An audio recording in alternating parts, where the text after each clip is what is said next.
Hey guys, Ruben the Rage here. Hope you're having a fantastic day. And yeah, this is going to be another quick one, for, I guess, treadmill thoughts is what I might call this. Just a quick one. On the tread, doing the usual, whatever, Woke up late, that's why the lighting's completely fucked, ignore that.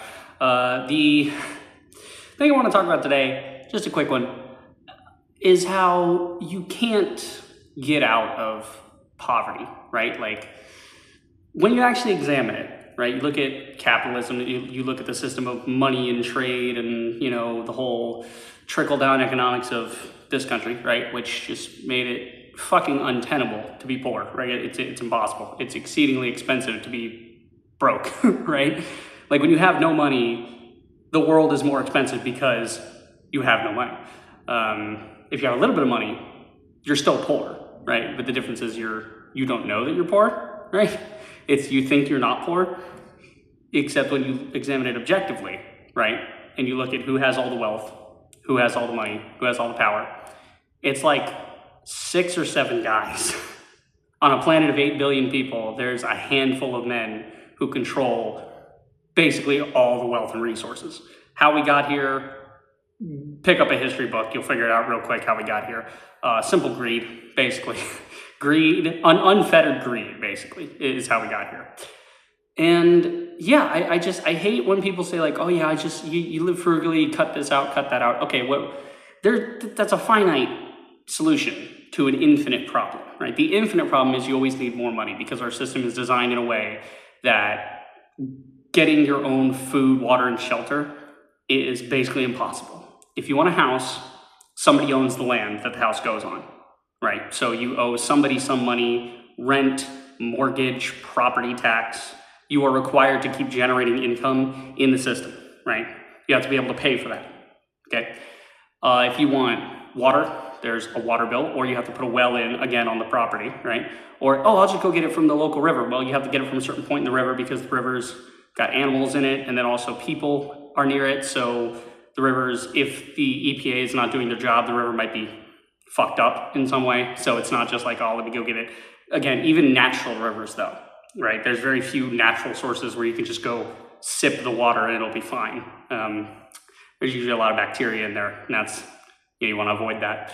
That's why you usually got to boil water when you get it out in the wild.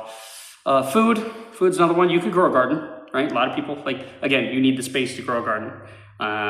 In order to grow enough food to actually sustain yourself. Then you gotta worry about protein, right? So you got meats, you gotta farm in some way, or you gotta hunt.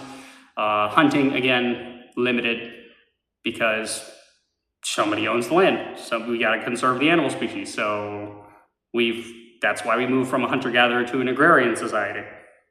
So yeah, basically if you think about it, there's nothing you can fucking do about it. There is no way to fix capitalism. There is no way to climb the corporate ladder. There is no way upward. There is no upward mobility in America anymore. There was briefly in a time around FDR, JFK, that span of about 30 years, where we saw capitalists ruin the world with the Great Depression. And it wasn't just America, it was the whole world. The whole world had that problem. The whole world was in a Great Depression. It fucked everybody up. And then when we bounced back from that, the reason we were able to bounce back from that was because of socialism, because of, dare I say, communism, the big scary C word, right?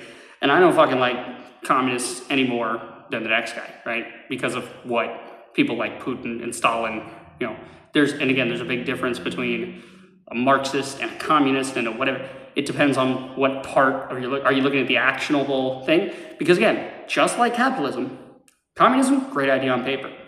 In actuality, people are greedy, they're assholes, and they ruin everything. So, simple as.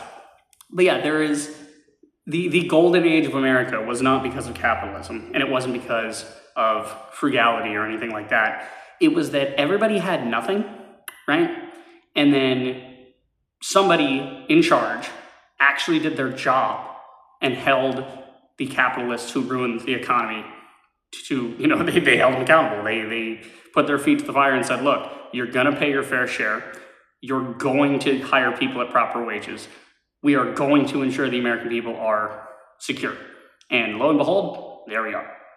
So yeah, if you ever think that you can get out of capitalism, just remember, you fucking can't. You can't fix it, you can't beat it, but you could destroy it. Eventually.